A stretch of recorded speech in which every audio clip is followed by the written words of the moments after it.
আসসালামু আলাইকুম। কি আমরা কি কোনোদিন ভালো হব না? জানি না কবে ভালো হব ভাই।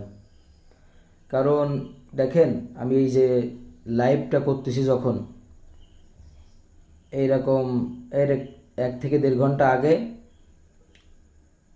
বাইরে দেশে একটা ঘটনা ঘটে গেছে। সেটা হলো, আমাদের বাংলাদেশের বাঙালিরা চাঁদা আদায় করে দোকান থেকে, বিভিন্ন দোকানে যে বিভিন্ন বাড়ি যে চাঁদা আদায় করে। কিন্তু কুয়েতের মতন দেশ, কাতারের মতন দেশে যায় এই 2 থেকে 3 ঘন্টা আগে ফুটপাতে চাঁদা আদায় করতে যায় ধরা খেয়ে গেছে। কন কি বলবো? যাক, আমরা কেমন, সারা মানুষ সারা বিশ্ব এখন জেনে গেছে। যাক, ভালো থাকবেন। আল্লাহ হাফেজ। লাইক কমেন্ট শেয়ার করবেন।